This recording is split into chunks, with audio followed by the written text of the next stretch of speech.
Okay, so first things first, I'm going to need to check the sound levels, make sure they're good, and it's looking okay on the microphone, and the simulator is looking good. I'll check once the engine's running to make sure I'm not drowned out by the engine. I've already fueled up the aircraft, so we're in the YMF-5 today in Flight Simulator. We're at Milford Sound in New Zealand, and we're going to do the trip across the hills to... We've got live weather on, by the way, so I guess we should go and check the wind levels, decide if we're going to remain with live weather or not. So we got as far as Milford Sound yesterday evening flying the Booker Youngman. If I go and remove the track that was recorded yesterday... Oh, hello, what's happened to the toolbars? Open window layout, default, there we go.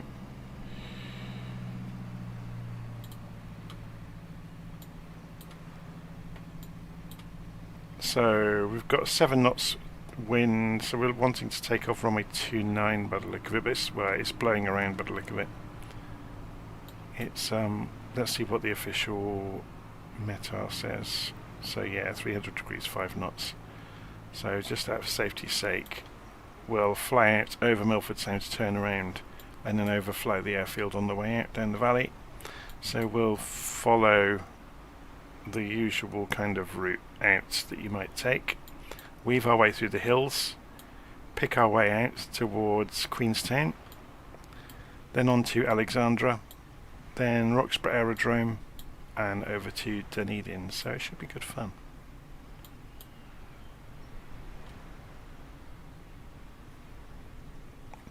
So Frank FL Sim is saying, "Hi Jonathan, will you stream in Discord tonight?" I have no idea. I might not even be online tonight, so it's New Year's Eve tonight, so yeah, all bets are off. Okay, let's go and get inside the aeroplane. I've not done anything with it yet, so I'm just going to get the head tracking sorted out, make sure everything's working. Okay, we need to release the fuel shut-off valves on each side and turn the batteries on and the alternator. Put the I can't remember if we need the fuel pump to start it. We'll go with it. Well, before we do anything, I'm just going to change the sound so I can hear the aeroplane. Slightly better. Okay, so let's crank the throttle open, which is over here. Oh, obviously we'll need some mixture on rich as well. Alternate, yeah, okay. And we haven't turned the avionics on yet, we'll do that in a moment. So wheel brakes are on. I'm just checking levers and switches are in the right place on my quadrant as well. So let's turn the engine over.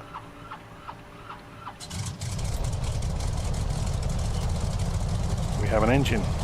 Right, let's check those sound levels. Yeah, it's quite loud, isn't it? So we'll turn it down a bit, so you can at least hear over it. Okay, avionics can come on. Transponder on standby. Taxi light on. Nav lights on. Pitot heat on. Beacon light on. Beacon light should have been on before the engine really, but I'm sure somebody will hang draw and quarter me for that one. Okay, and let's just have a check round, get ourselves familiar with where things are, because I've got in this plane completely blind as per usual.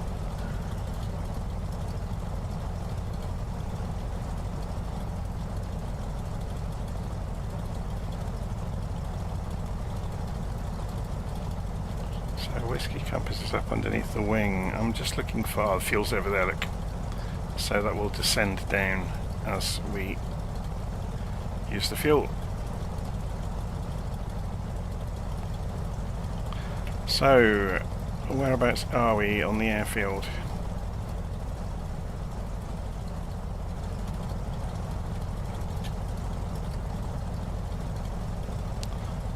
So we want to go to runway 29 basically. So we're going to turn left.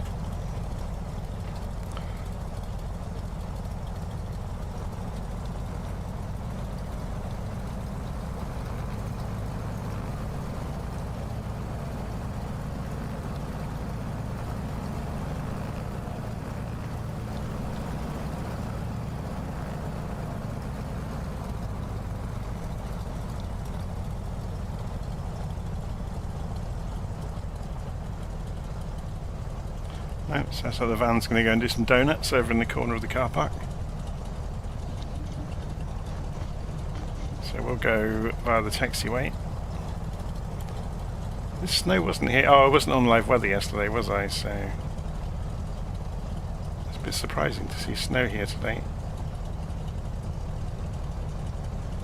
Should do this from outside so we can actually see where we're going.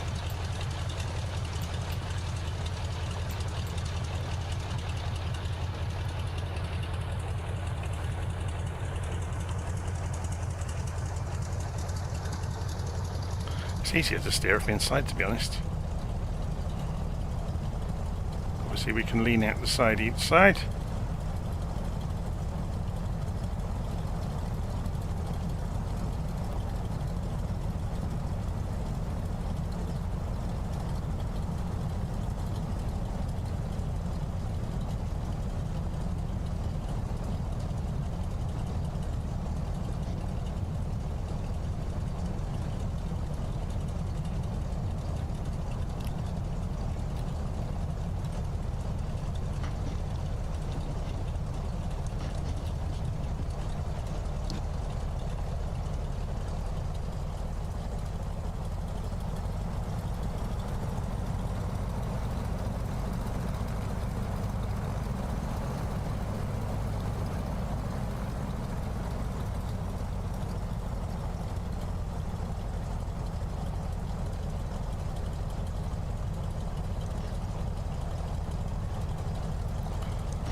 Okay, here we go. See if I can hold it straight on the runway. It's quite stable actually. A boot full of right rudder is balancing it quite easily.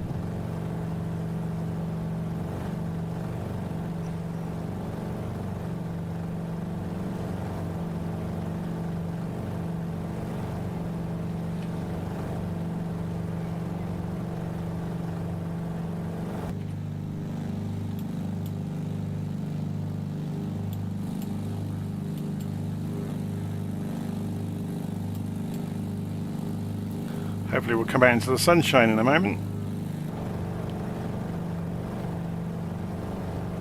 In the shadow of the hill.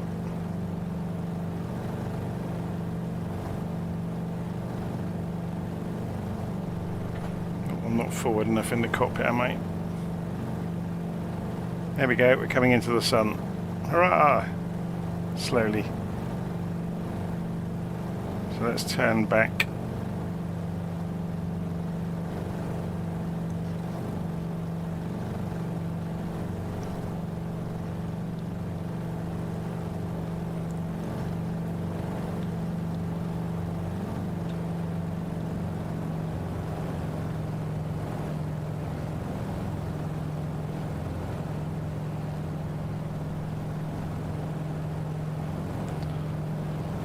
Okay, let's get this trimmed out.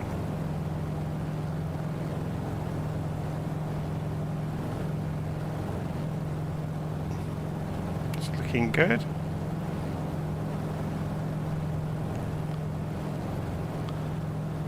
Okay, so there's Milford Sound we're just leaving.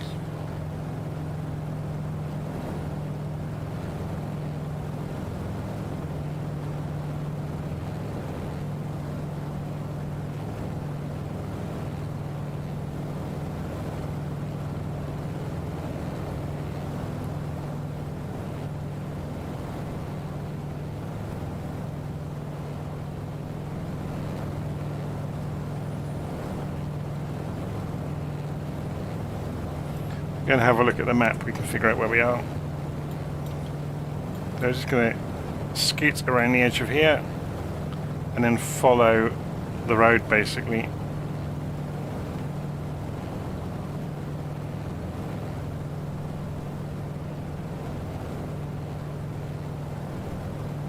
Yeah, I'm wondering about the weather. It doesn't seem right, does it? If we go to turn live weather off and put this on few clouds, for example, it's probably a bit more representative. So you're still getting the snow up on the peaks. So I think the live weather's having a bit of a bad day.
Right, I think I need to start climbing because there's no easy way out of here.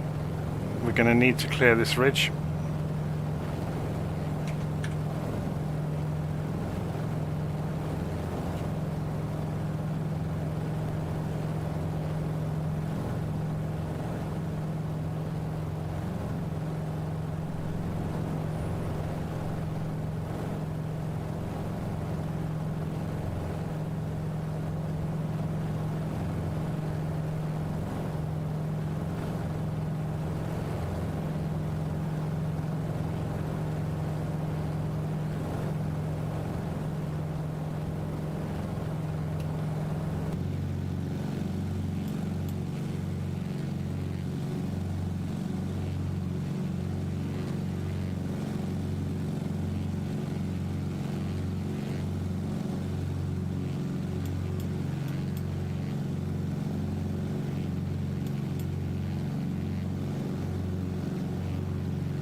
Navigraph. Is Navigraph worth it? Yes. It's the short answer. It depends what you fly, to be honest. If you fly a lot of the big jets, it's absolutely invaluable because you get all of the plates. Also, they're doing a lot of work with introducing, if you fly a lot in America, you've got all the FAA sectional charts now in Navigraph.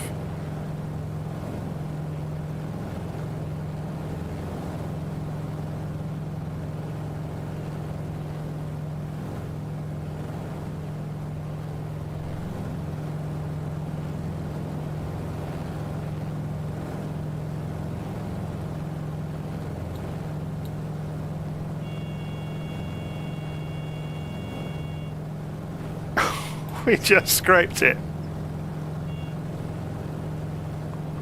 Okay, then we turn right, I think. Let's just double check this. Yeah. So we follow down this valley now.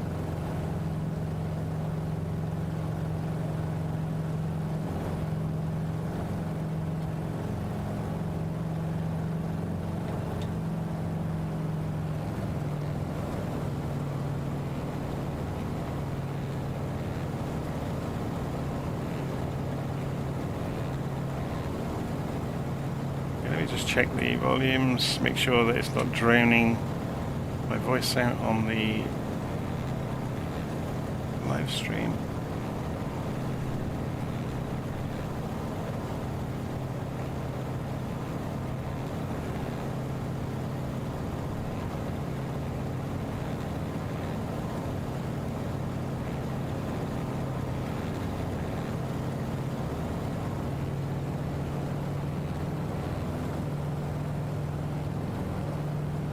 Got to check, yeah, we're 4,000 feet, so I'm going to lean it out a bit more.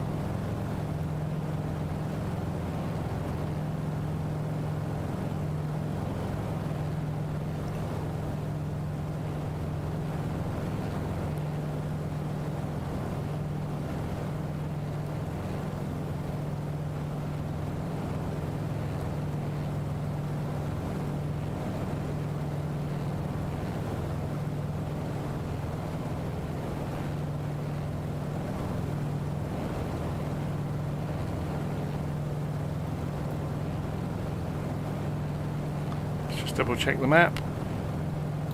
So we follow this all the way around basically, and then that takes us to this dog leg, and then we can go to Queenstown.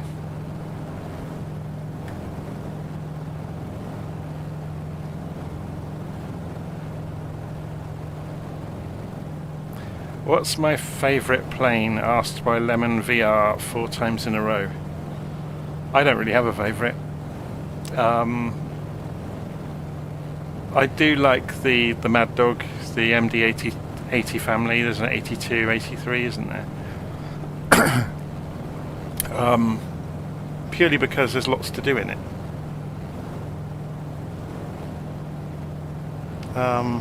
But yeah, I like lots of different aeroplanes for different reasons. I find the fascination for me is in figuring out how they work.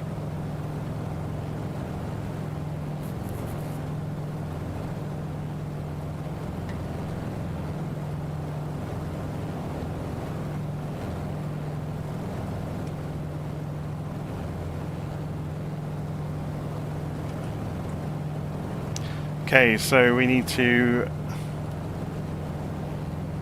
carry on in a straight line for a bit.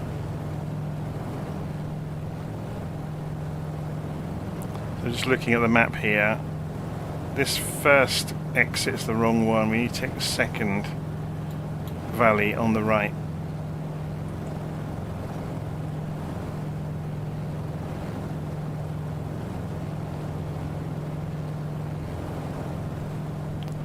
That would take us the wrong direction. We need to go that one, which will then curve off.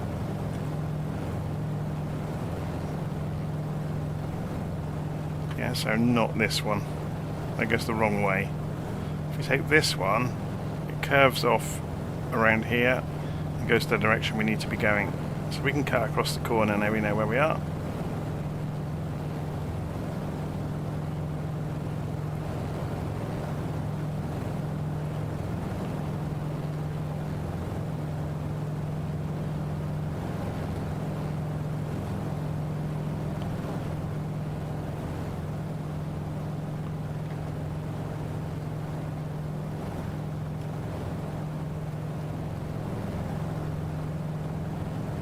There we go.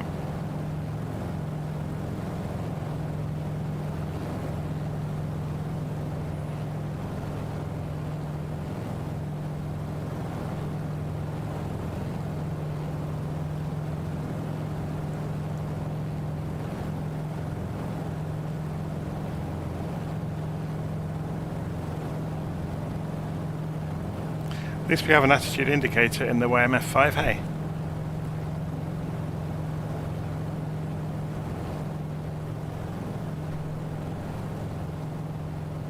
The views around here are just ridiculous, aren't they?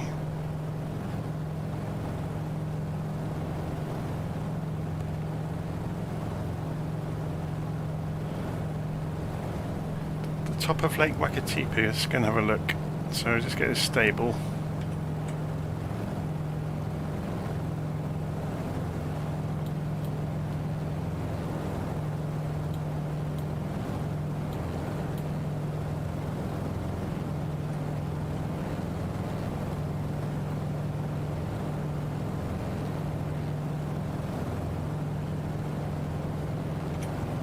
So which one is Lake Wakatipu? Google's not going to help me and put any names on the lakes today, is it? That's going to be really great. Okay, it's the big one. So hang on a second then.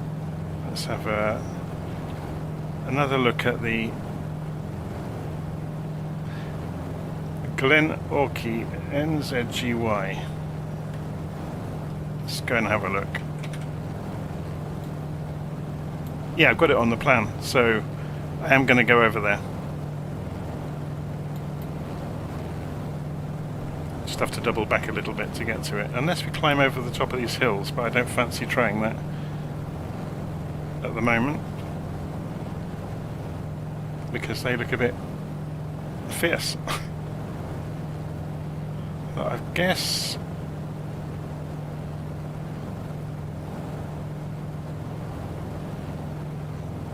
no, I'm not going to tempt fate and try and climb from here to get up there. We'd have to circle in the valley, wouldn't we?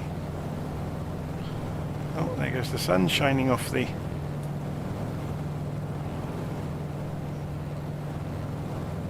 It's over there somewhere, isn't it?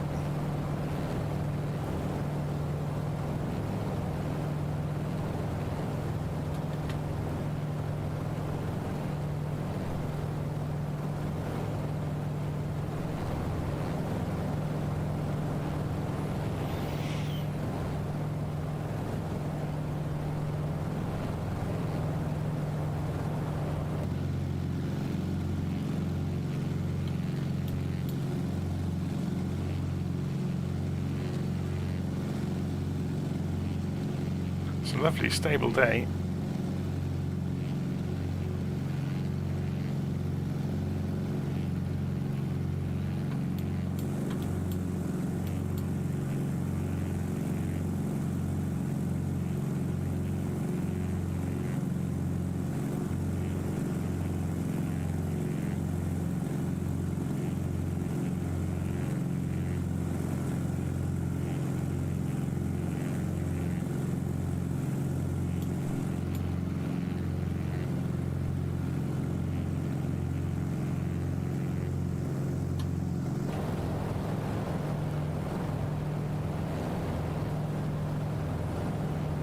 Should we descend down into the bottom of the valley?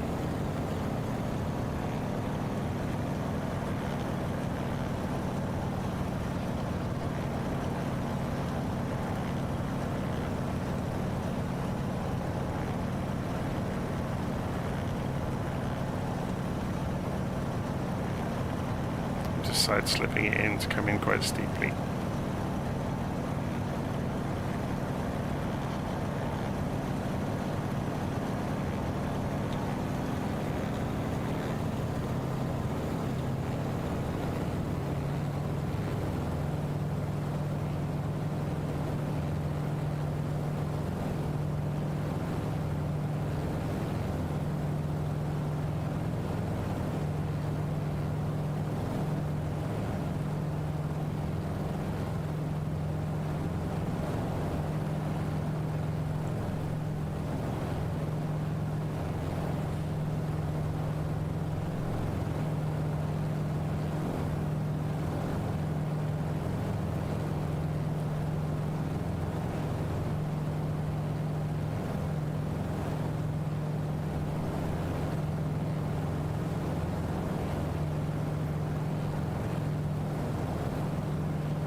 Stretch.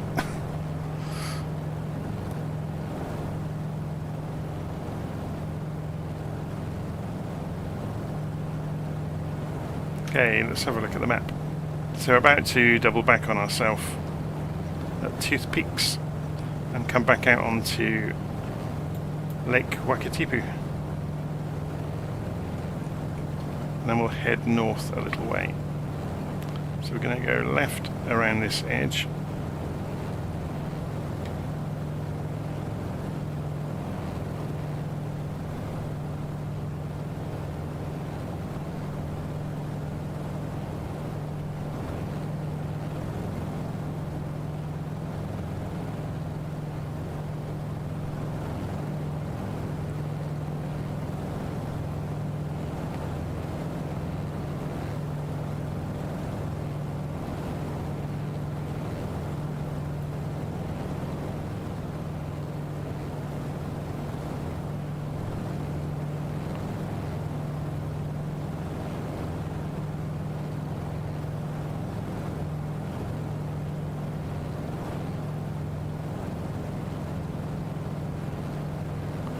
Should see the lake in a moment, hopefully.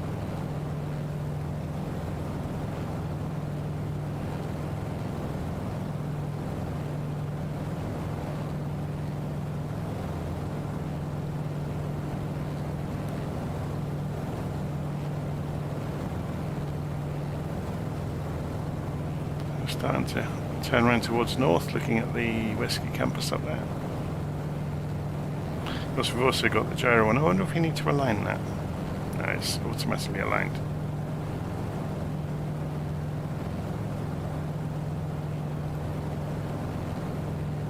Can't quite see the lake yet. As we turn the next corner, it will appear. Famous last words.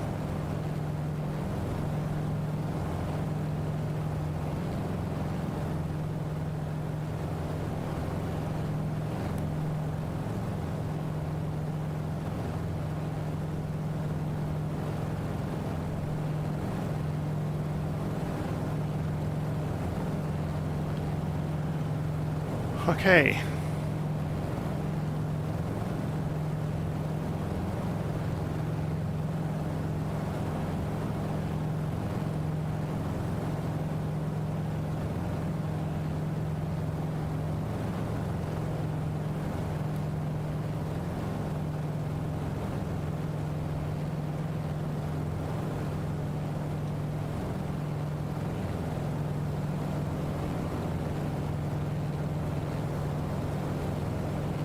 There comes the lake. Picking our way towards it. And then we head northeast over to Glenorchy.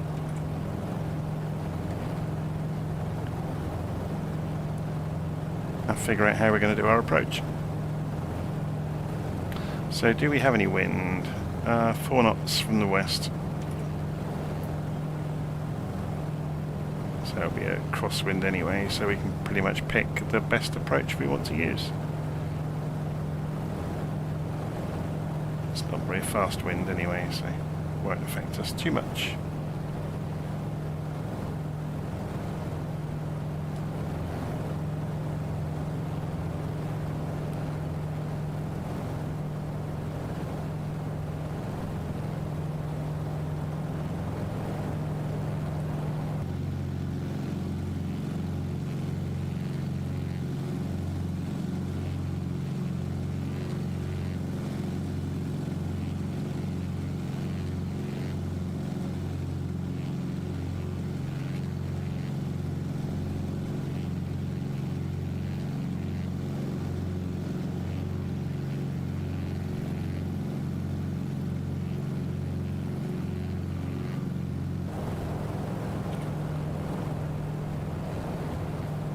Okay, Lake Wakatipu.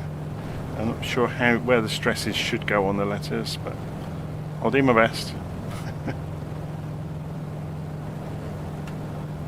I love that you can see the connections moving between the control surfaces. It's very cool.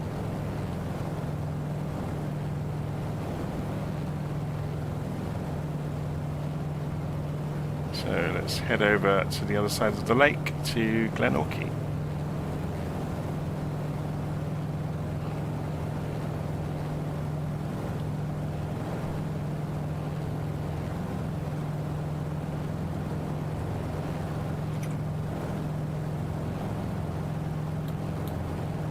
So we're heading directly for it. So either runway is not going to make much difference to us, but we'll do a touch and go, just to go and say hello. And then we're going to obviously fly down the lake. So if we have a look at that on the map, we'll fly down round the dogleg in towards Queenstown.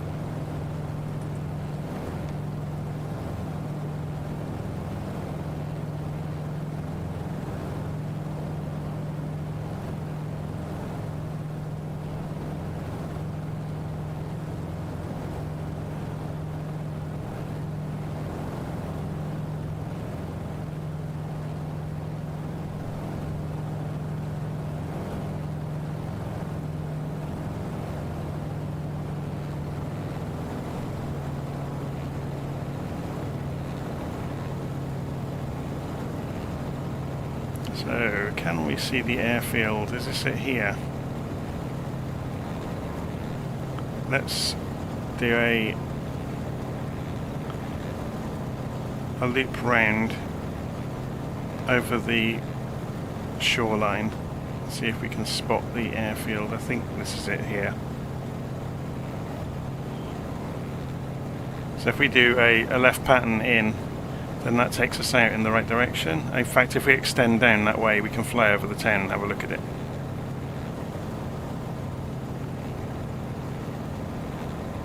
Yeah, there's the runway.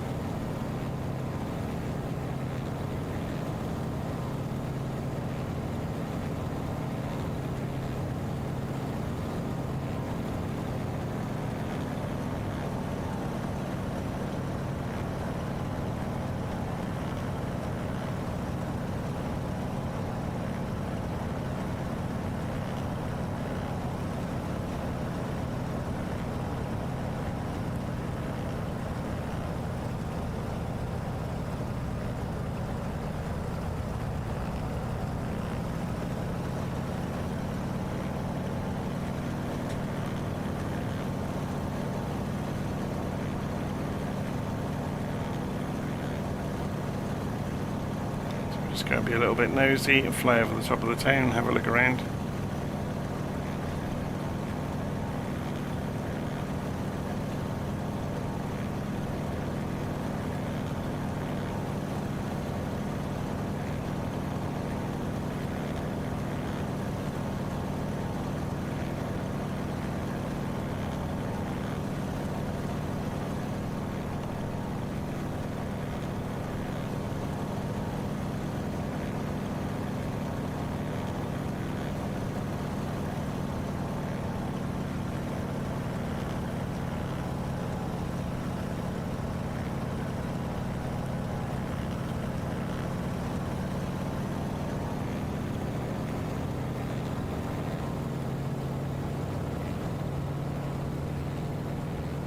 Okay, let's bring it in.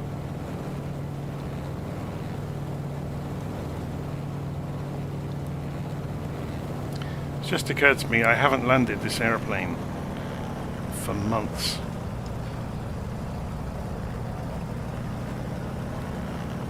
Anybody have any idea what the stall speed is on it?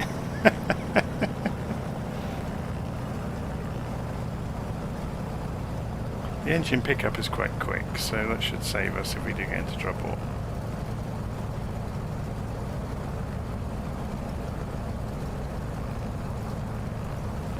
Seems to want to come in at about 80 miles an hour.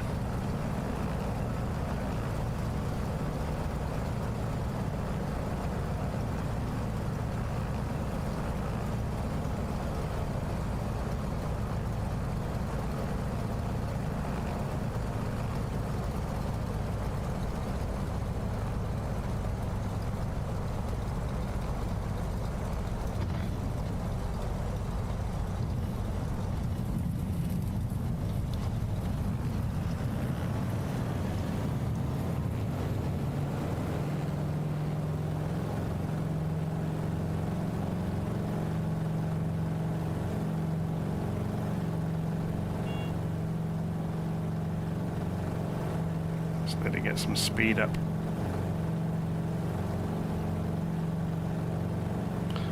Of course, I'm not being very fair here, am I? I've leaned the engine out and didn't go back to full rich, and we're below 3,000 feet now, so yeah.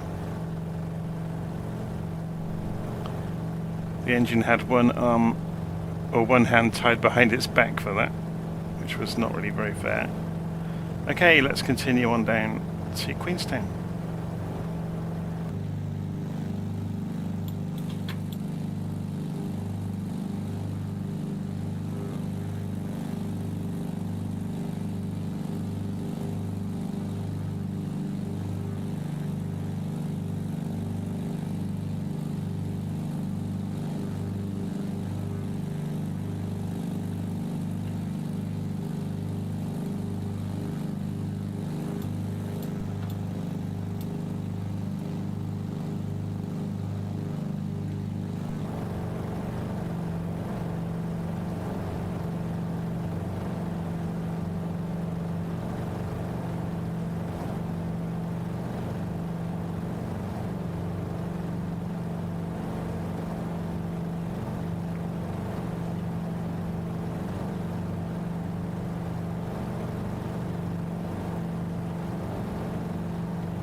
trying to trim us out a little bit. Stops the nose from climbing or descending. It's quite stable. Okay, this is looking good. How far have we got to go then? Round the corner to Queenstown. Not very far. About 20 miles or so. Should we tune in the nav radio on the Queenstown VOR 11360? So, where are the radios?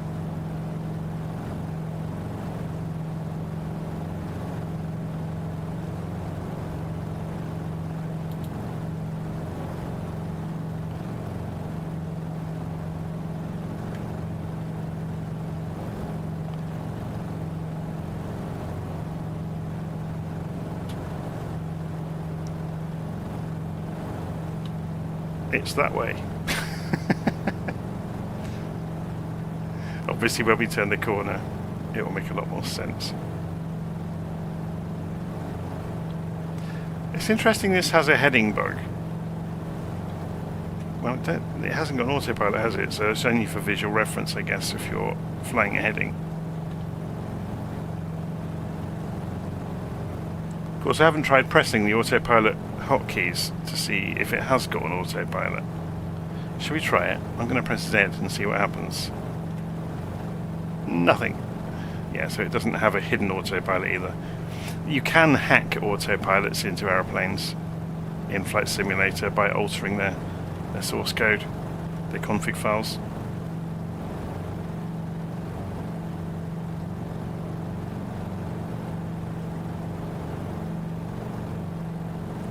Right, let's just fly along for a moment.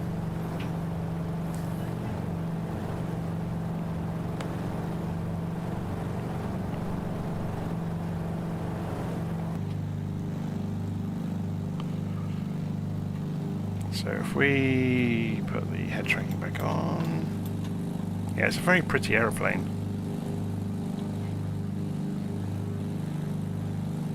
It's very well modelled.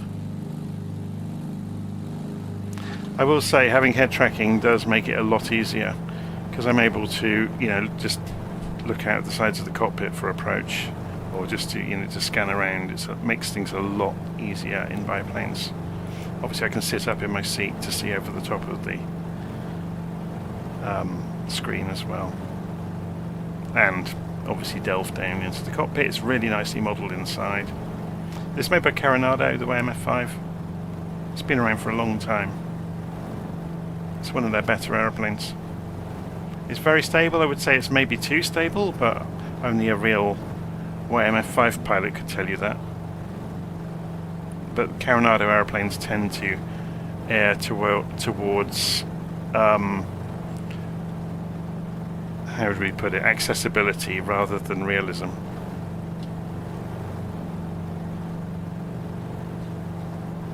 You know, so you can't usually damage the engine in a Coronado aircraft.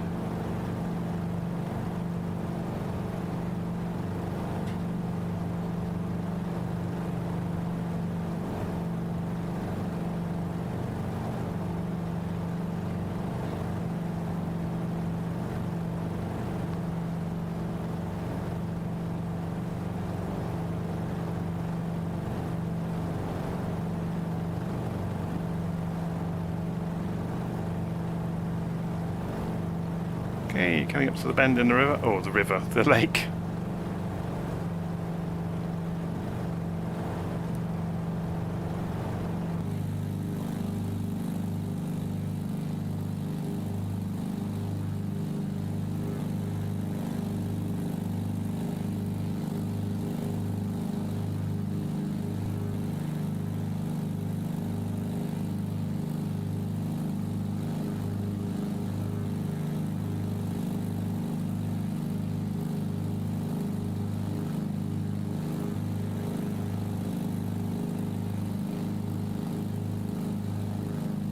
I'm not sure what the deal is with the hooks along the top of the wing on the YMF-5.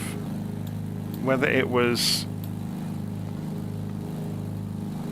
Whether they investigated potentially hanging it from blimps at some point, I'm not sure.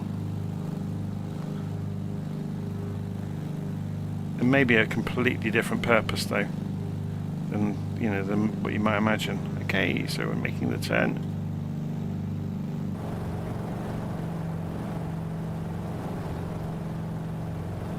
Yeah, it could be for wing walkers. Good shout.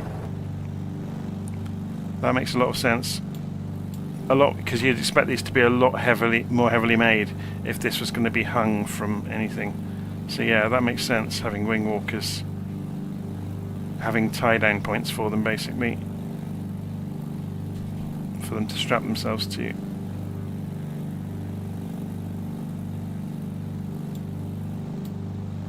But again, don't really know.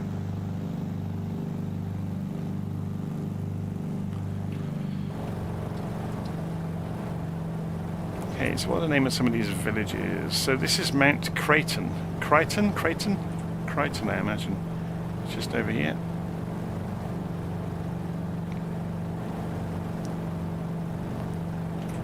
So then a bit further along we've got Closeburn. Again, not sure of the exact pronunciations. We've got Walter Peak Farm over here on the right hand side.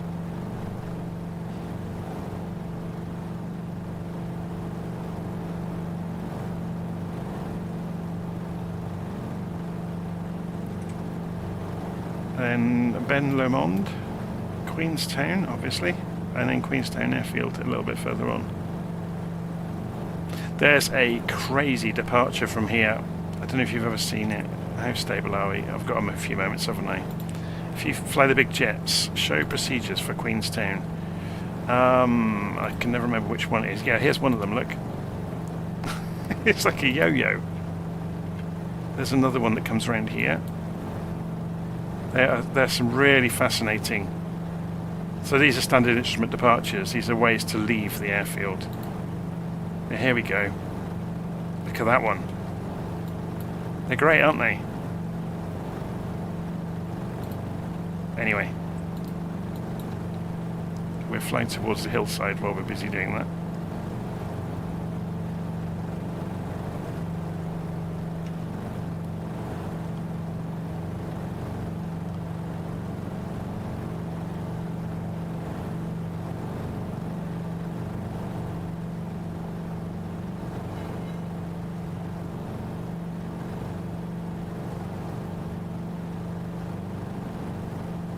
So, Paul Arrowsmith is saying, do you know how it works if you have an Orbex mesh installed in the area that also has been updated by Microsoft? I think they work in concert with each other. The meshes, basically, see where you get like hilly areas? The meshes give you a higher resolution of shape that the textures are applied to. So the mesh has nothing to do with the trees or the textures. The mesh is the underlying shape of the ground. So obviously if you have a more accurate or higher resolution mesh, then where you see these smoothed areas may become a lot more rugged. So it's more obvious, say, over here, where this is a lot smoother than it actually looks. So the ruggedness is actually in the textures. But if you have a higher resolution texture, that will be a lot more accurate.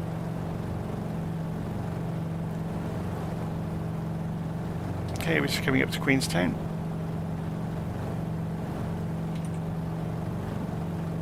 You can see that here on the map.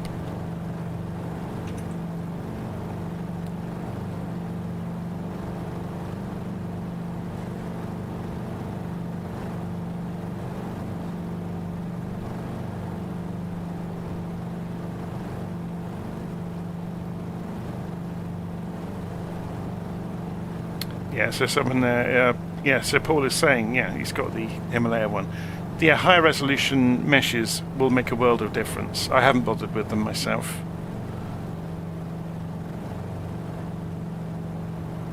There's Queenstown.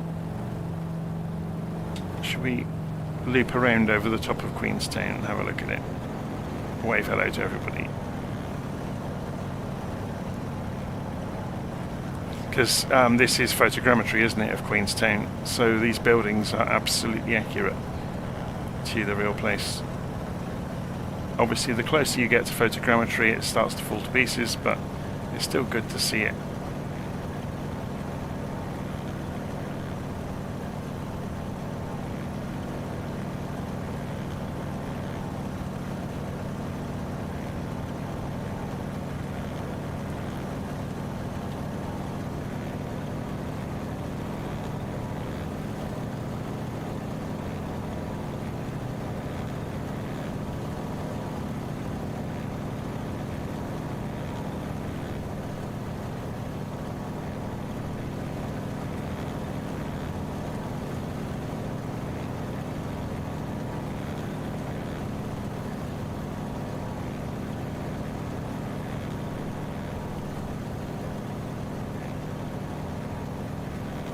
Okay, we're going to carry on down then to the airport and do our touch and go.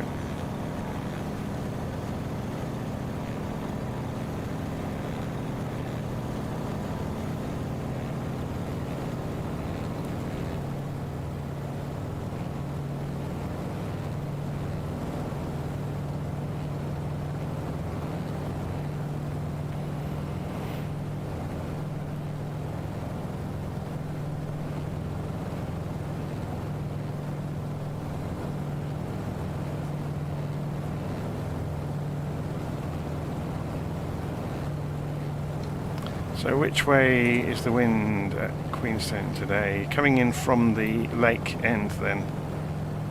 So really we should be going runway 23, but it's only 4 knots. It's nothing really to worry about. Should we stop ourselves diving into the floor?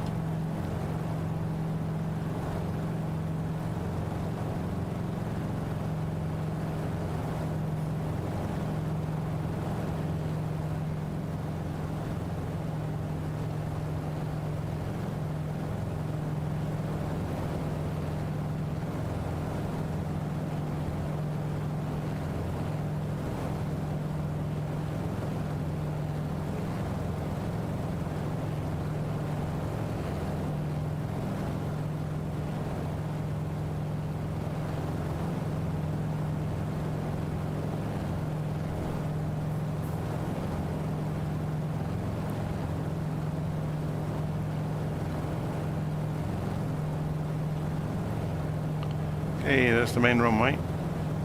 We won't need all of it, so if we scoot around the edge of the airfield we can have a look at it, can't we, as we fly around it.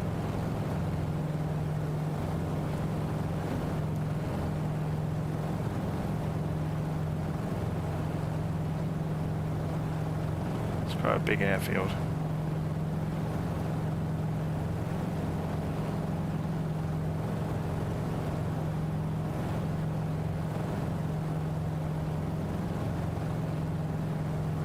Make sure we're not going to hit this hill. Looking one way and smash the airplane against the hillside.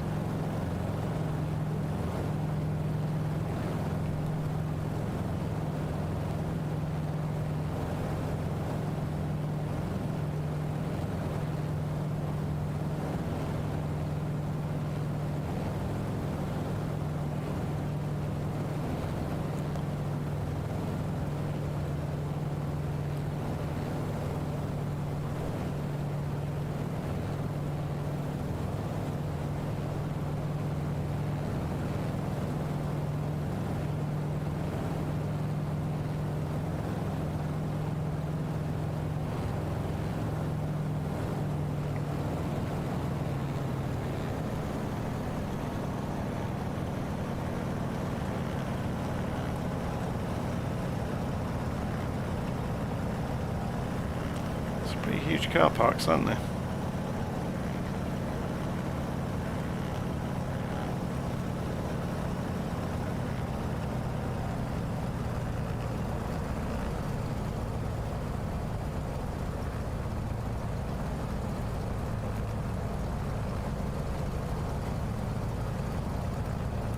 How are we doing for airspeed? Yeah, we don't want to get much slower than this.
If you're wondering, yes, I have turned off the ground traffic, otherwise we'd have a load of aeroplanes on the ground and the sim would be stuttering every time it loaded them, or every time we looked in their direction. It's one of the failures of Flight Simulator that it does that.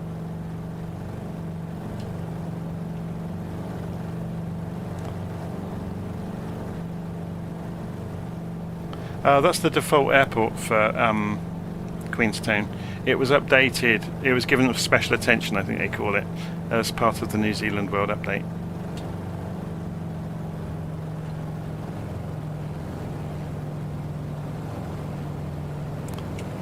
Okay, so we're heading out. I guess we stay along the valley and that'll take us out. And yeah, if we go out, we could add Cromwell, couldn't we, to this? Add Cromwell.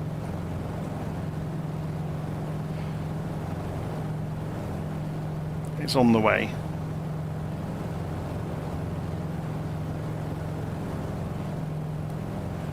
Oops, going back too far in the cockpit now. Some big old hills.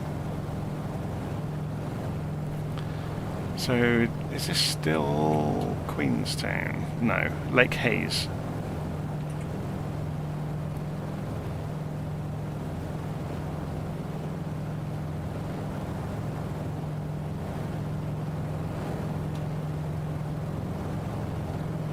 How are we doing for fuel? Used about a third of our fuel so far. It's gravity feeds down from the box up here into the engine, so it's fairly straightforward.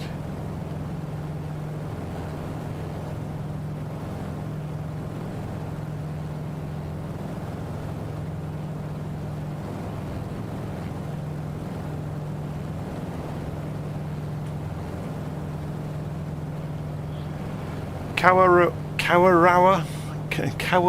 River? Kawarau, is that correct? Kawarau? I'm not sure I'm not sure of the pronunciations. We need a native speaker here to help us out, I think. I need Ellis.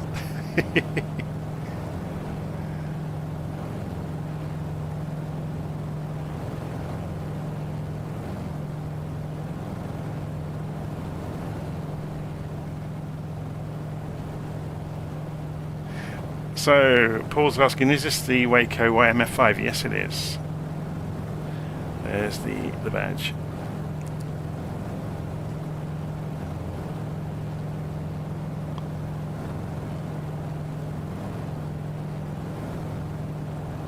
It's very cool. Looks very nice inside. As I said, I had this before I had head tracking, and head tracking has helped enormously with flying it. It's still good fun without head tracking, but it's more difficult because you can't look down the side of the nose so easily for orientation on landing or takeoff. It is great though how it looks so photorealistic around the various fixtures and fittings. But it's the only downside, as I said earlier, is the flight model is very forgiving. It's very much a Coronado aircraft in that respect.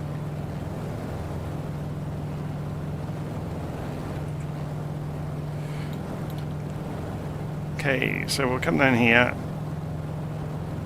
and follow the run of the river around the next hill. So it just, at the end of this valley, we'll go left. You can see the river down there is our shadow. Keep an eye out for pylons. I haven't got the Wheeler VFR add-on installed, otherwise we'd have electric wires to deal with as well at low level. So this is absolutely stock scenery at the moment.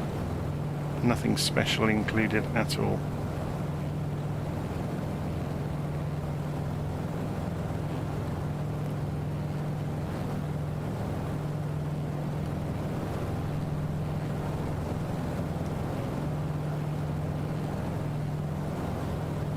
Go and race the cars, go and scare the life out of them.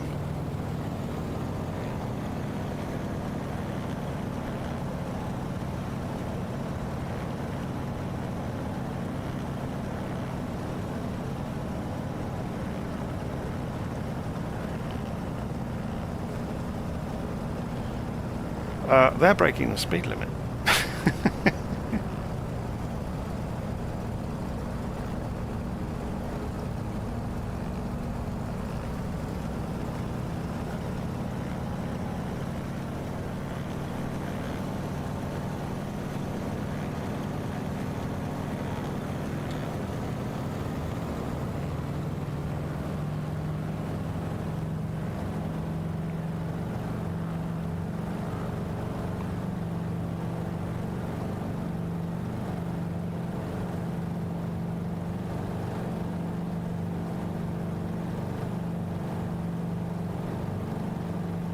Wave to everybody as we go by.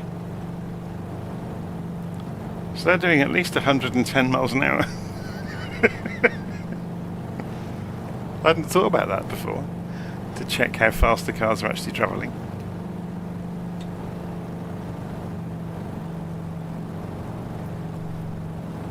Right, we need some height, don't we?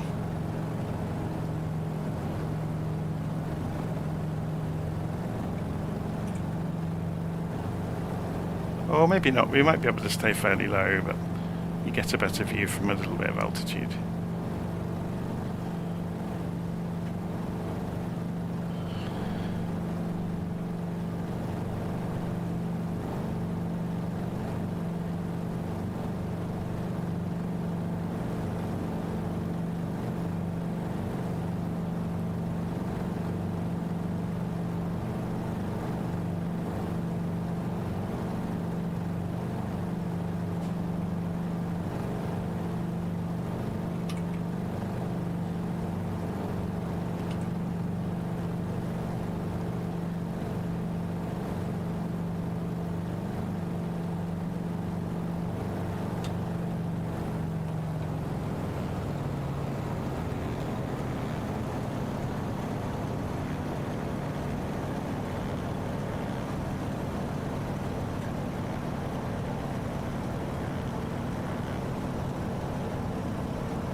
I can hear another engine.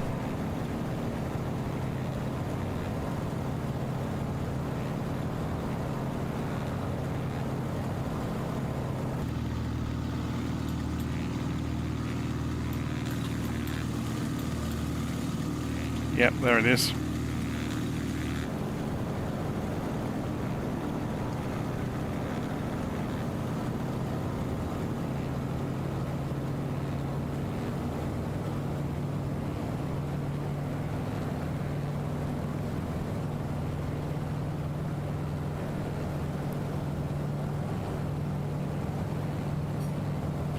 Okay, so we need to, double back when we get to this turn in the river. So we're going down that next valley over to the right over there. Just keep an eye on both sides of the aeroplane.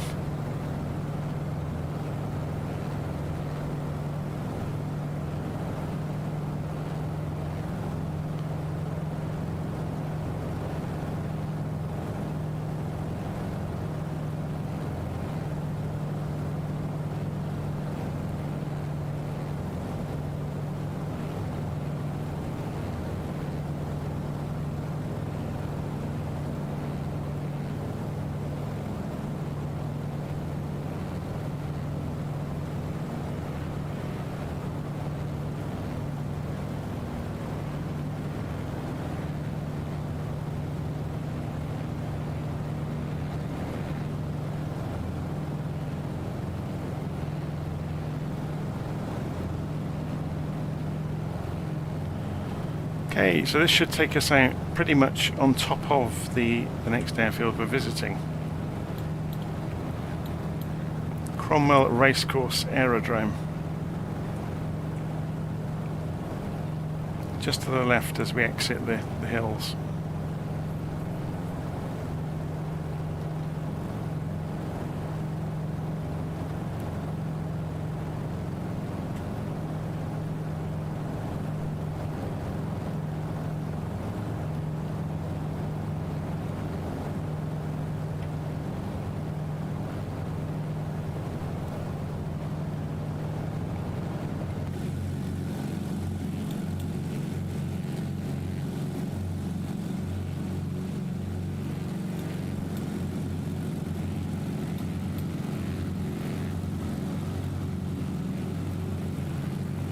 got somebody flying formation with us. Very cool.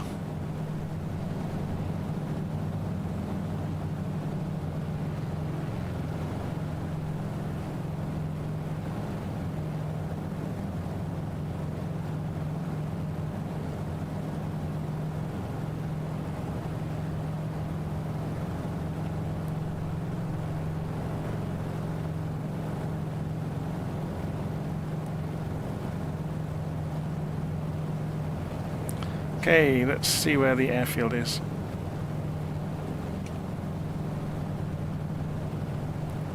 How they're going to miss the hill.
So I'm guessing this is the airstrip, so if we double back, and it goes this way as well, look, there's the race course.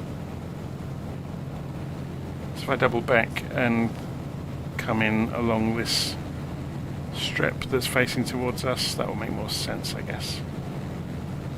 What's the wind doing, just out of interest? 4 knots, yeah, that'll work fine.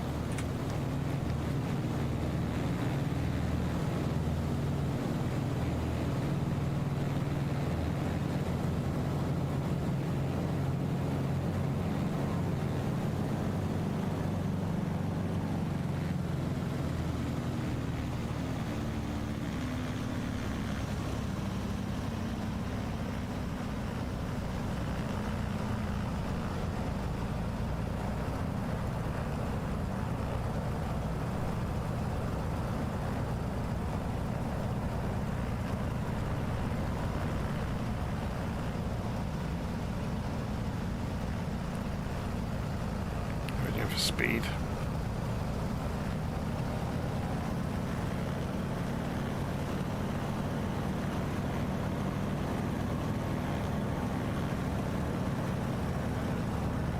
Try and miss the pool on top of this hill.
Okay.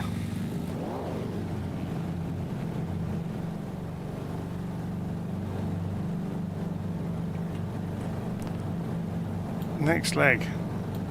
We can just follow the river actually.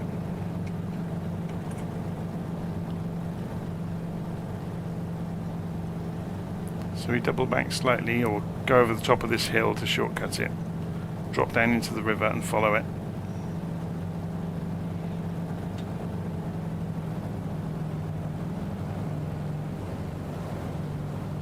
Scenery modelling around here is amazing, isn't it? Very, very good.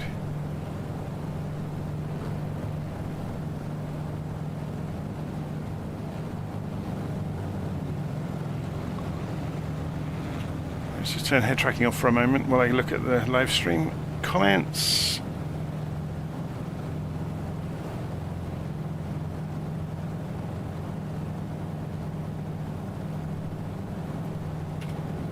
Yeah, so New Zealand will be in the new year already, as of 3/4 of an hour ago, I guess.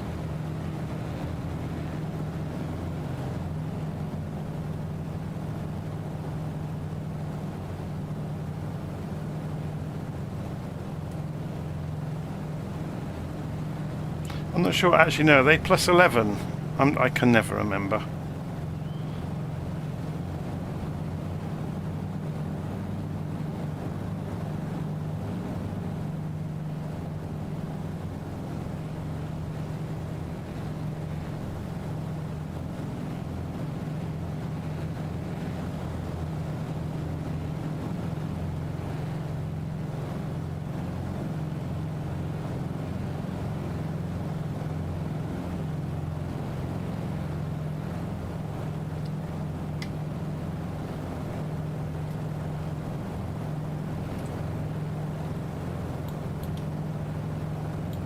So we're on our way to Alexandra next, then Roxburgh, and then Dunedin. So I might actually have a play with the flight assistant when we get to... This is interesting. I've never played with any of this. AI piloting, anti-stall, auto trim. It's very clever, isn't it? So set as destination display. Oh, okay, so you choose something. So we could say choose Cromwell or Alexandra, or well, no, it's not got Dunedin on it, has it? That's a shame.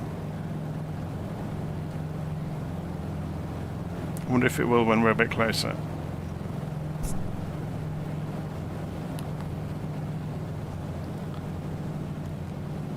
I was just thinking it's quite a long slog across the countryside once we leave Roxburgh. It's got 45 miles across basically featureless hills. Lots of sheep farming hills, probably. What's the number wire that's famous in New Zealand? We need some of that in our pocket just in case things go wrong.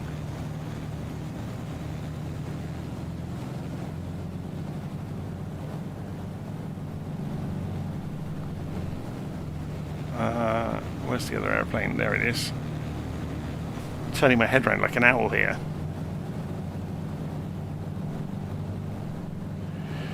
Okay.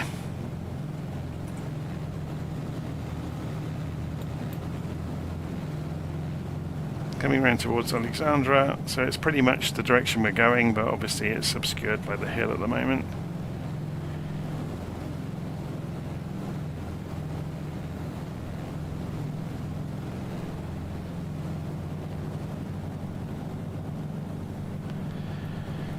Hop.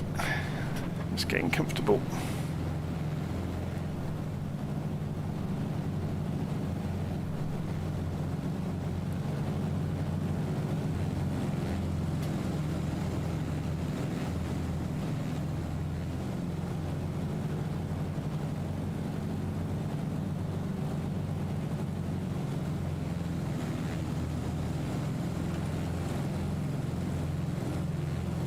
Clyde Dam Upper Lookout. So there's a dam at the end of the waterway here.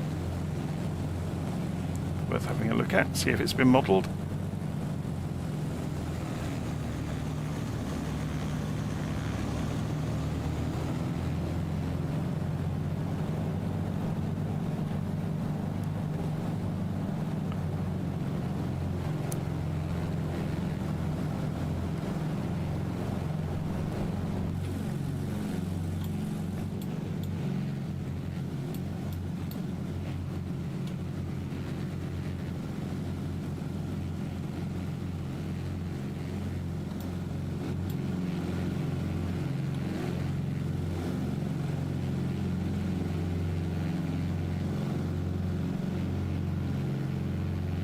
here's the dam.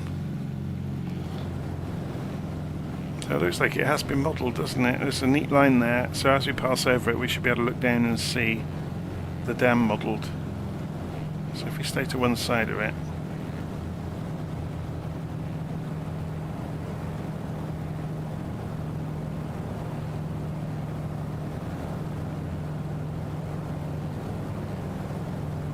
it's very cool, isn't it?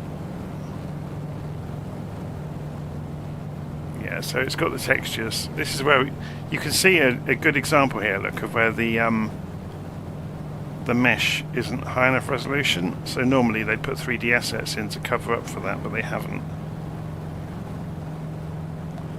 Okay, so Alexandra is off to our left over here somewhere, so let's get a little bit of altitude.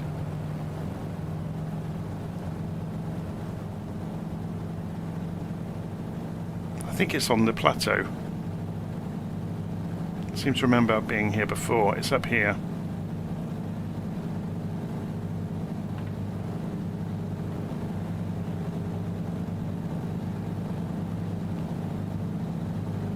So should we do this straight in this time? Yeah, it's just now a 4-knot crosswind. It's hardly any wind at all.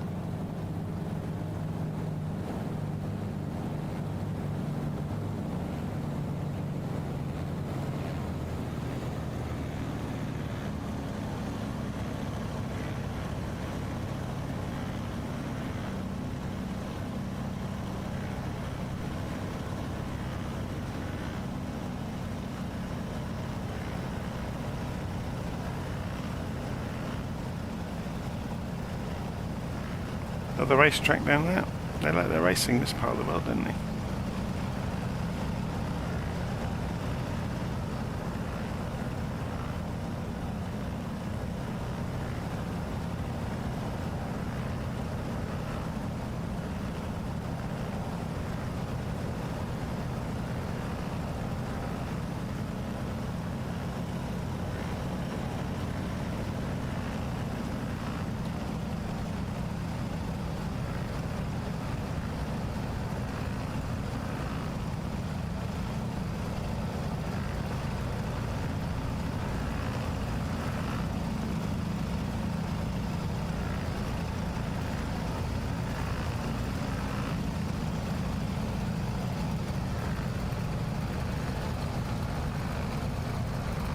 You can see us slightly crabbing.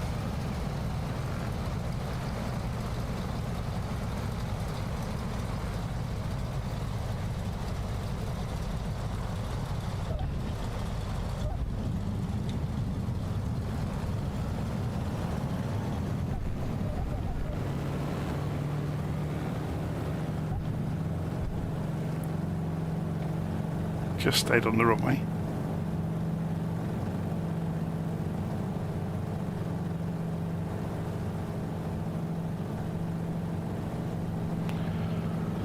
Okay,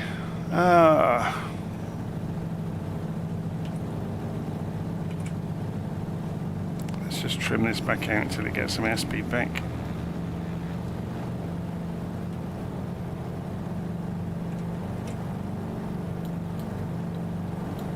So follow the gorge basically all the way down to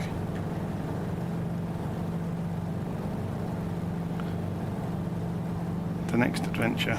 So there's the gorge. I'm guessing Butcher's Gully.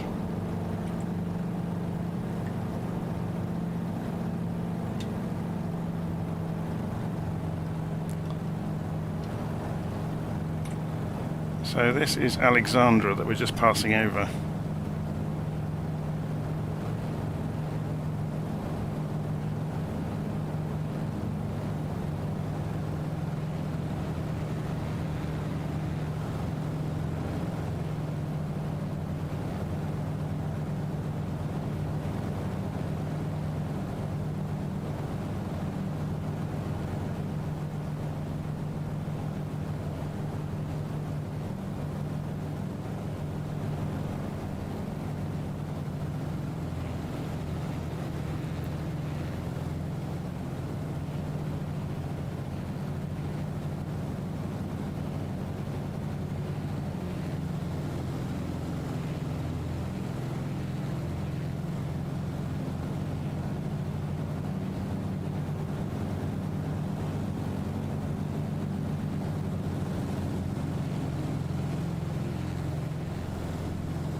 let's press F12 and F as well to straighten things up a little bit. That's better.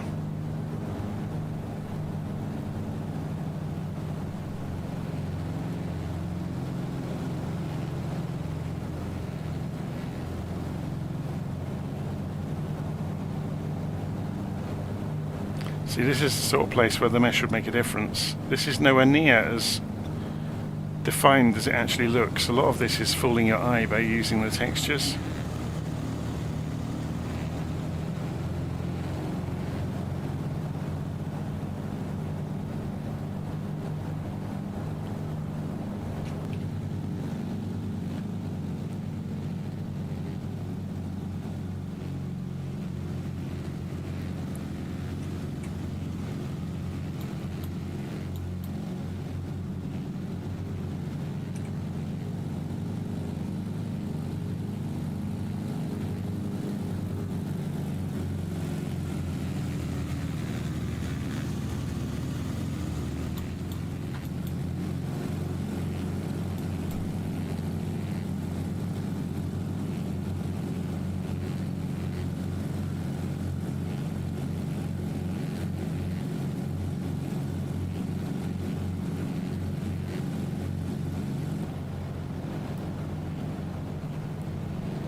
Okay, we must be getting fairly close. So, Shingle Creek, Memorial to the Pioneer Gold Miners is down. I don't know if it'll be marked on the map, or sorry, on the scenery. There's some sort of construction here up on the corner of the road. Don't know if we'll be able to see it.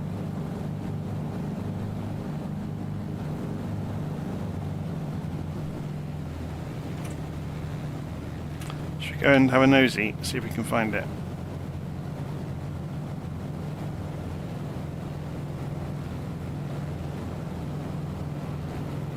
It must be over here somewhere.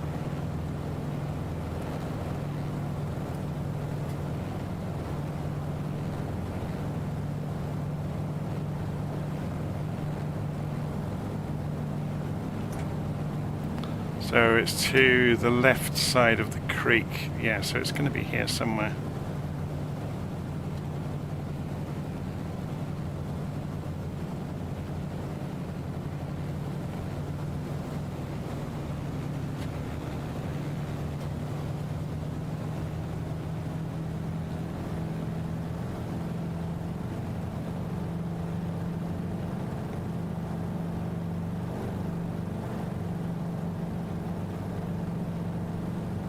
It must be in one of these buildings maybe, or there's some sort of statue maybe, or something like that.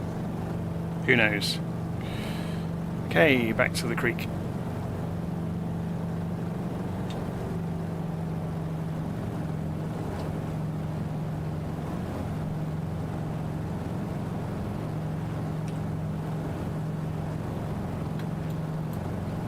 The Clutha River.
Texturing is very good, isn't it?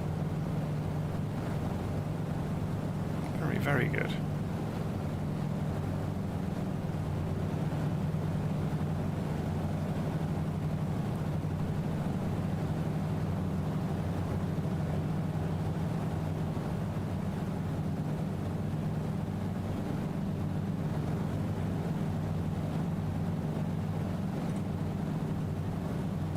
So, if we were to go directly over the top of this rise, we should see the airfield directly in front of us. So let's do that. I'm just going to climb slightly. So full power.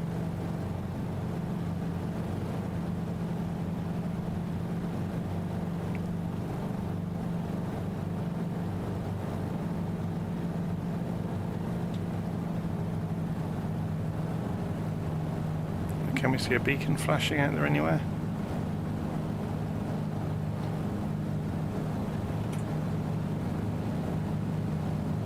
So again, it's a small crosswind, so we can go straight in.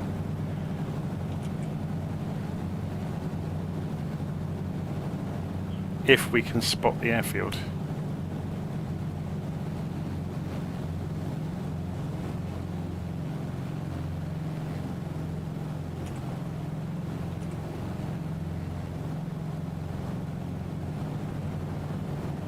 Should we cheat slightly? Use our bionic vision.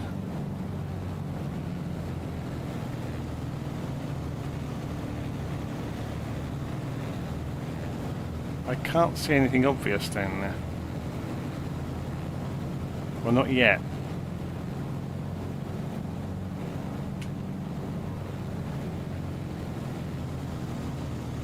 It's off to the left of what we... Oh, here we go, it's here. I think.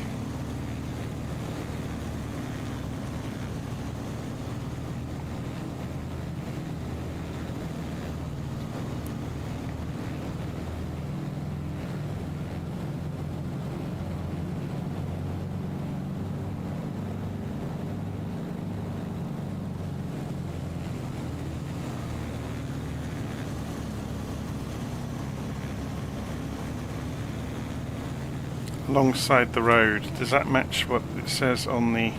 Yeah. So it's alongside the road.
a bounce.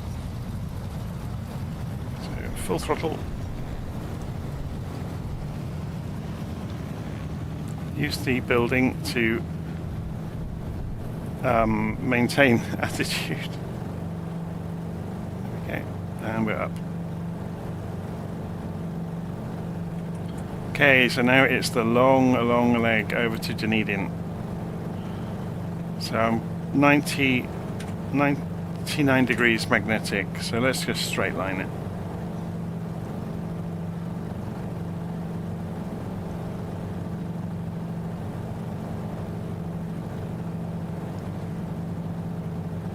About there. Go full throttle and see how long it takes us to get there.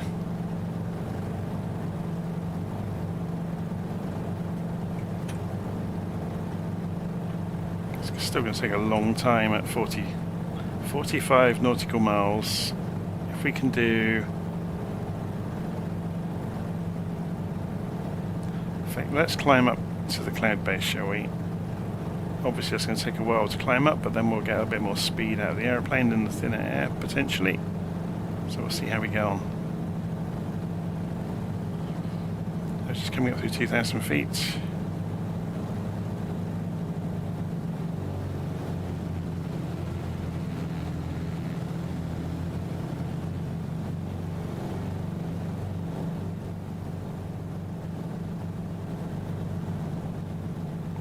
Across the hills to Dunedin.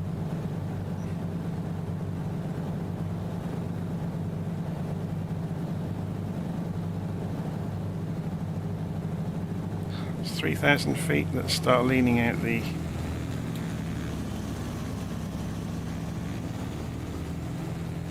engine.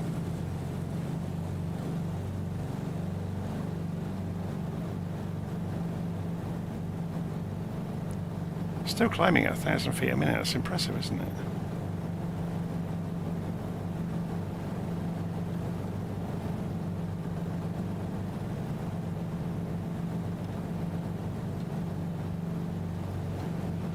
So if we get to about 5,000 feet, then we'll have quite a good vantage point to see the coast coming.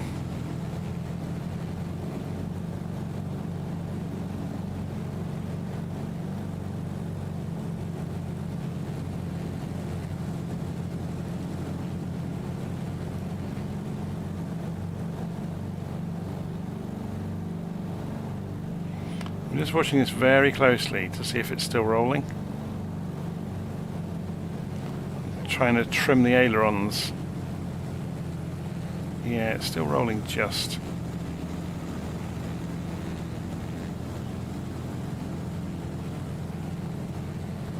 See if we can get it to actually trim in. Now we're out of the way of the ground. The air should be a bit more consistent.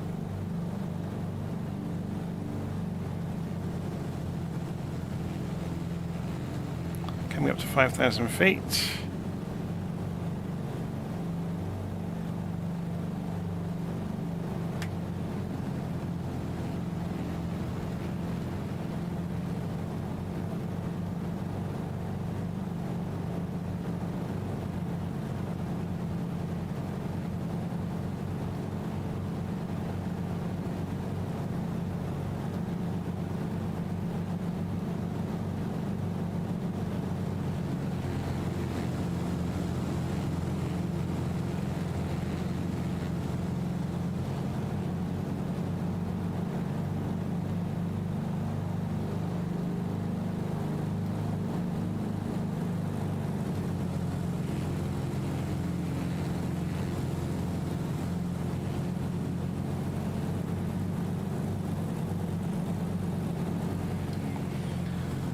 Oh, well, it's close enough.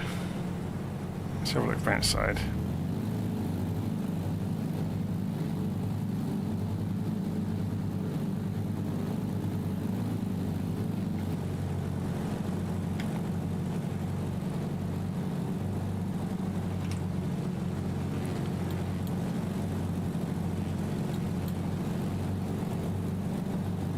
I guess we could tune in the VOR to 11270 and give us some sort of distance measuring, won't it?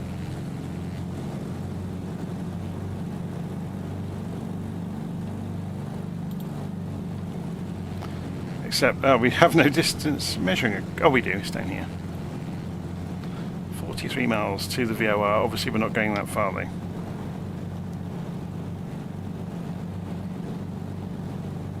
We are creeping up in altitude though to 5,500 feet, which we didn't really want.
Climbing again. Trouble is, increasing airspeed increases the wing, lift on the wings, so you end up with a continual trimming exercise with most biplanes.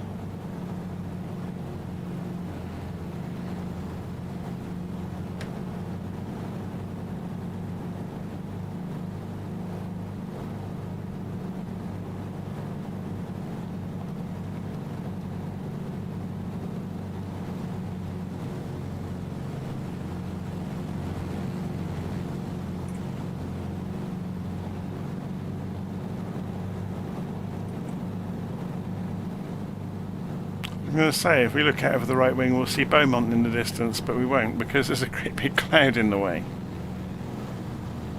It's quite amusing, really, isn't it?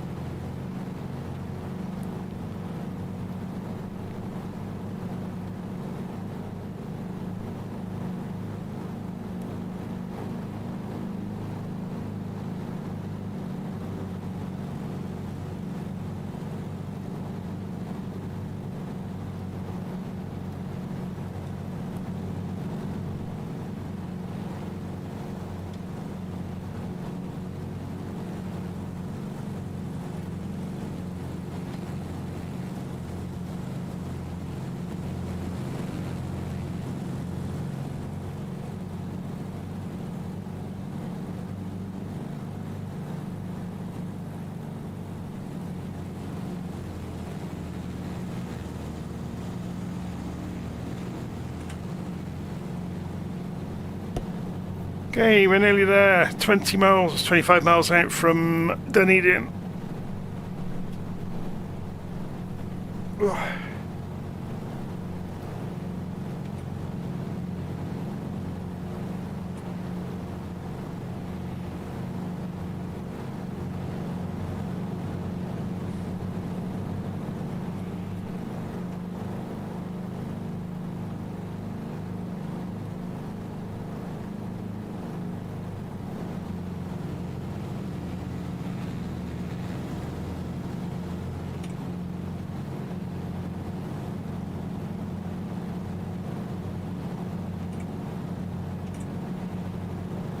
Lammermoor, this area is called, or Lammermoor.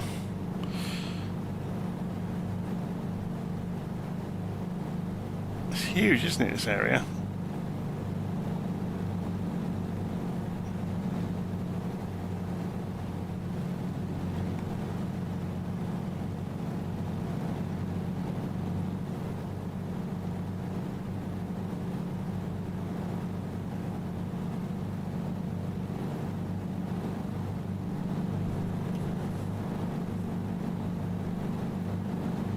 As soon as we land, I'm going to have a break from simming for the rest of the year. Go and have something to eat. something to drink and watch some TV with my family and play some games.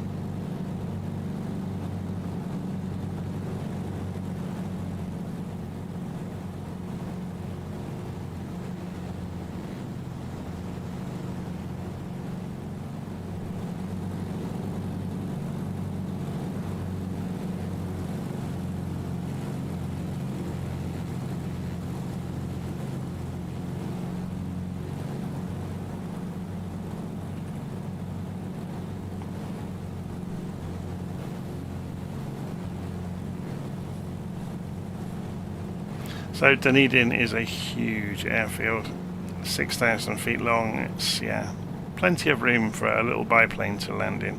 We're slowly drifting further away, by the way, so we're going to cut the angle down slightly, fly 90 degrees for a little while.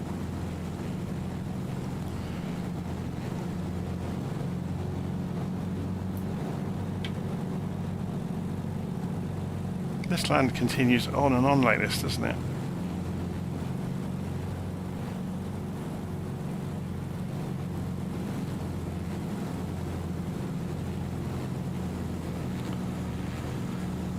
So we're reading... Oh, we're not reading the VOR anymore. That's interesting.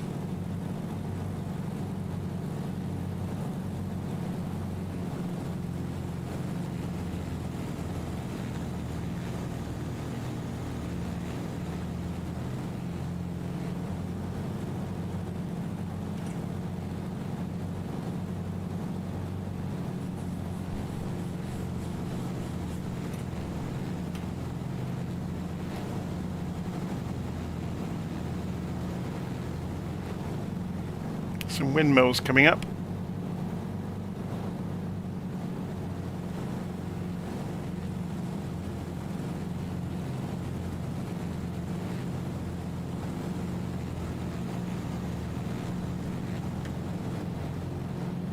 Should have some fun barnstorming the last few miles across the hilltops.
Careful, pylons.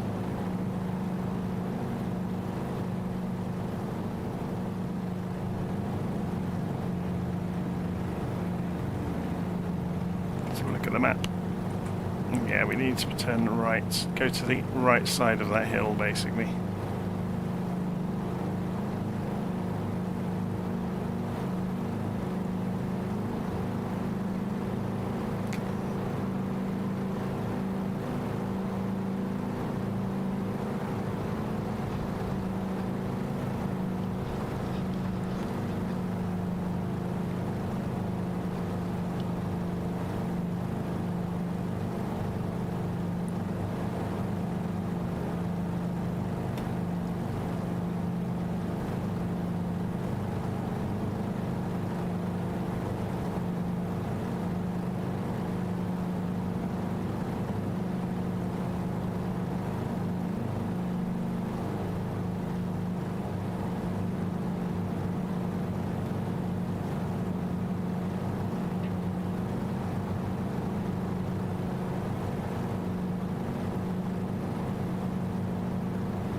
There's a lake just over here. Should we go and have a look at it?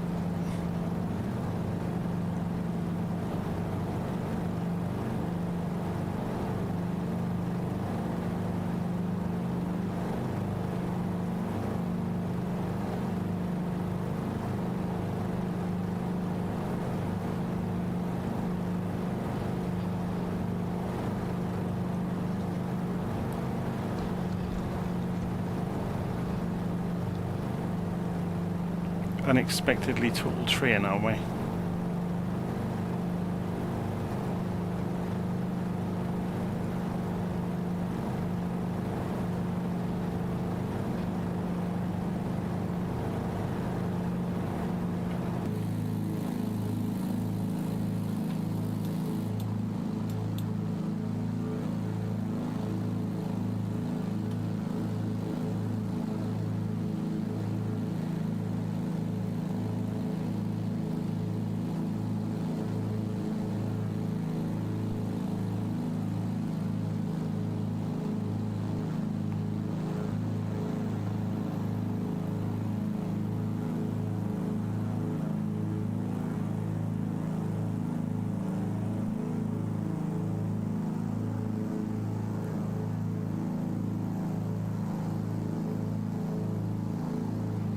I don't know how well this aeroplane handles putting its wheels into the water, so I don't really want to tempt fate.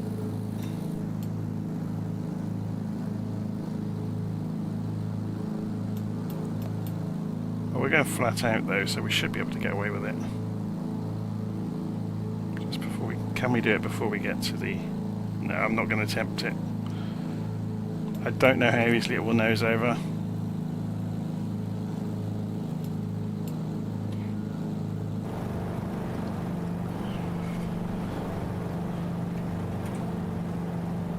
Okay, Dunedin's just over the top of the hill, apparently.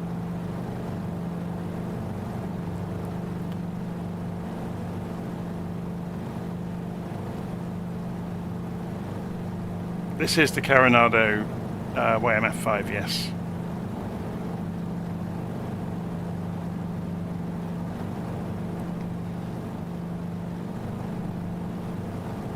Comes with many liveries. I chose a gaudy yellow one on purpose.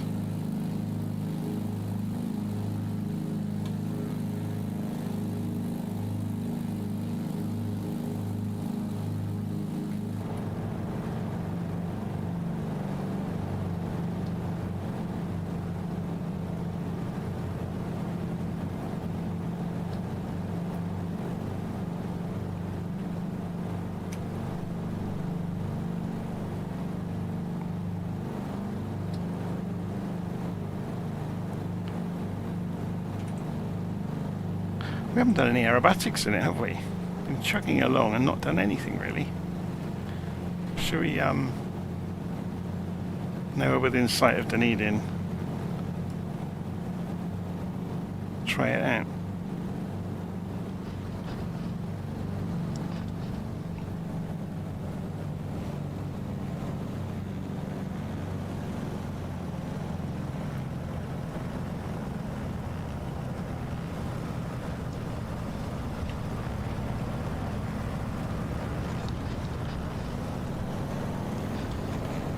Oh! That's interesting. I'm going to try this again. It would not come out from inverted. So try that again.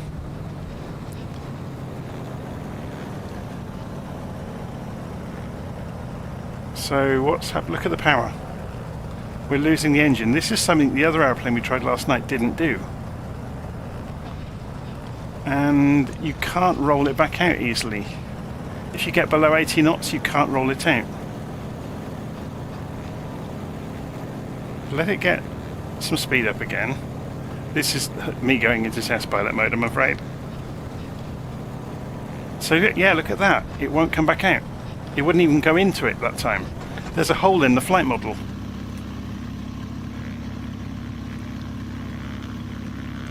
Let's try that again.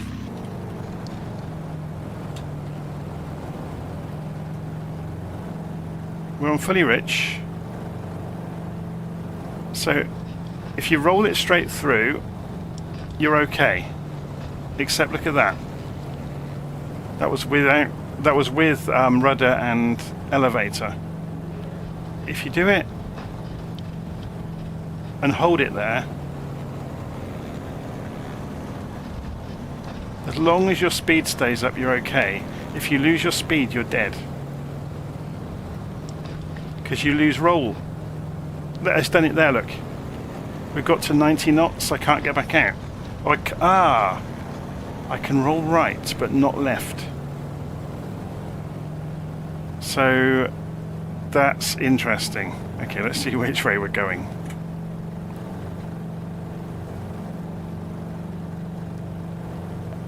I'm going to have to go and try and spin it before we get to Dunedin.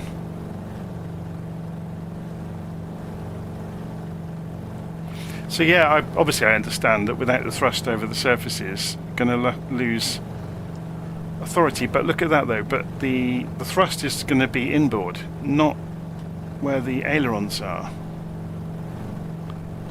So it's interesting that with full throttle you obviously get full rudder. So does that still apply if I cut the engine?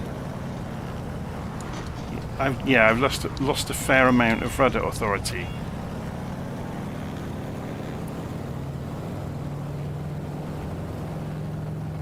Let's get some more altitude and do a spin test once we get out over the flatland over here.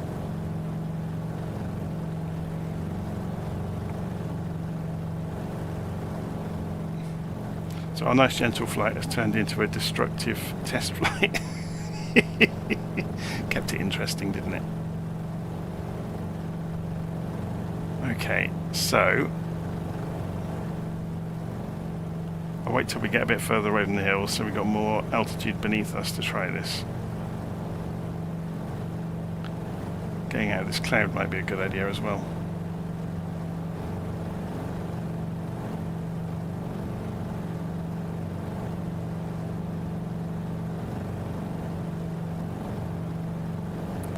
Okay, we've got good visibility, we've got good altitude over the ground.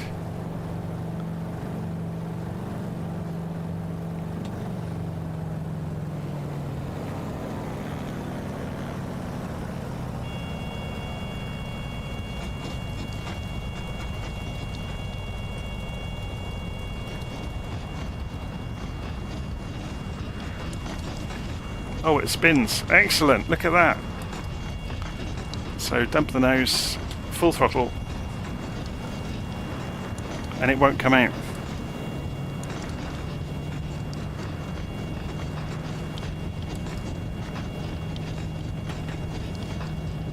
So the only way out of that is going to be to slew it, which removes the momentum. So yeah, you can spin this and it won't recover. That's interesting. turn the aeroplane back round towards the airfield.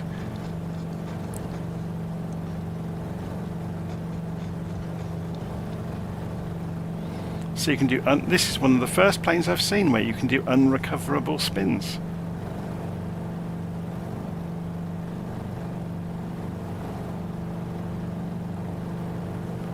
Obviously I forced it into it and accelerated it into the spin. But then we dropped through several thousand feet and no amount of rudder deflection or throttle, you know, to force thrust over the rudder had any effect on it. Which doesn't seem very realistic, but you never know. Because you would think, you know, you put all that power over the tail, or sorry, all the thrust over the tail, that it would force it back into the airflow, but it didn't.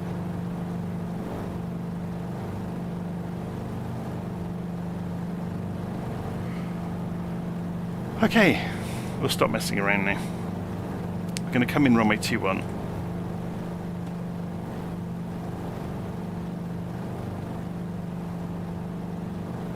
You can see the airfield over here. I wonder what that pattern is down there.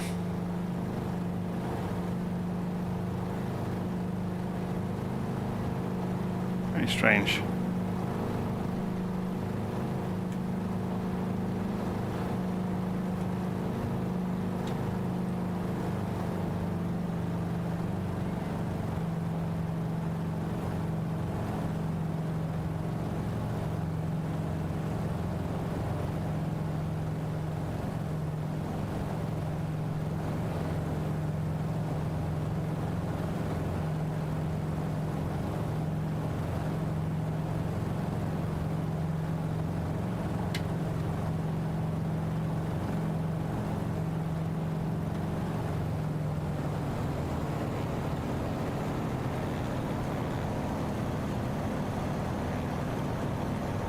Funny, sometimes people criticise me for throwing aeroplanes around into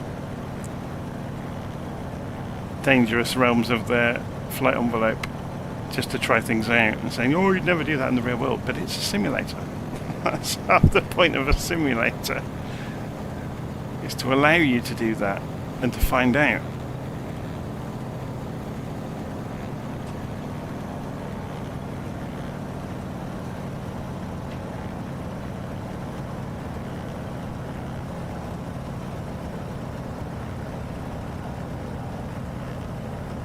Okay.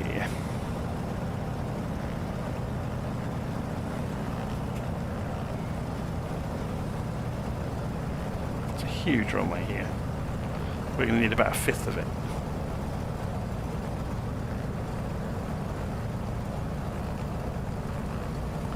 We're just coming down onto the glide slope on the PAPI lights, which we really don't need.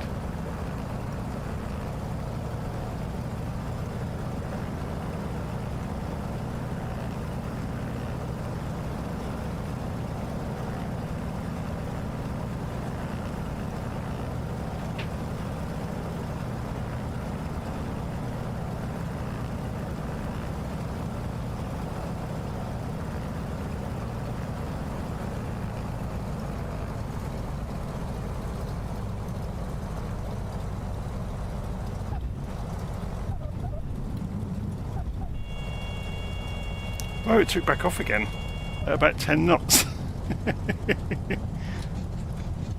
Ooh, nearly did the propeller. It was a bit heavy-handed on the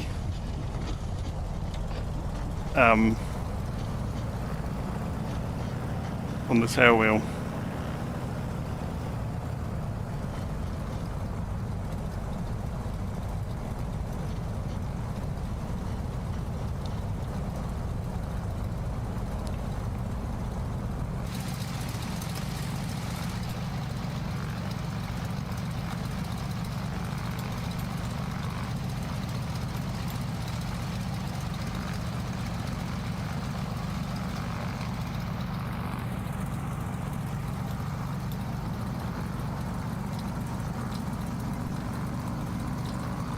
That's parking in this enormous parking area that would have been for an enormous jet.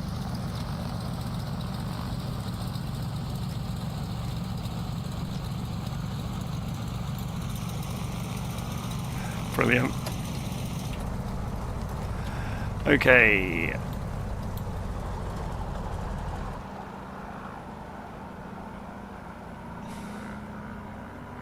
Wait for the propeller to stop spinning. There we go. Alternator off. Avionics off. Oops. Managed to double click on it. Fuel pump.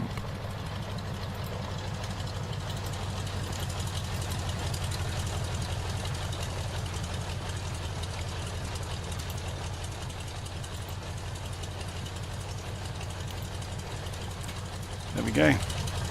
And there's the other one. Very good. Right, hope you enjoyed that.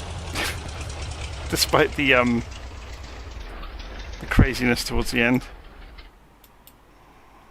It was just to fill in the boredom of that last few minutes, really. Go and do some test flying.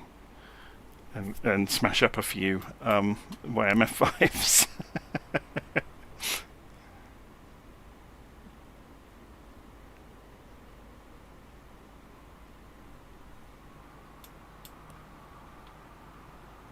So yeah, it was interesting. Once it got into a fully developed spin, there was no getting it out of it. It was just spiraling after that. No amount of control deflection did anything. Anyway, hope you enjoyed that, and I'll see you again soon. Take care. Have a happy new year.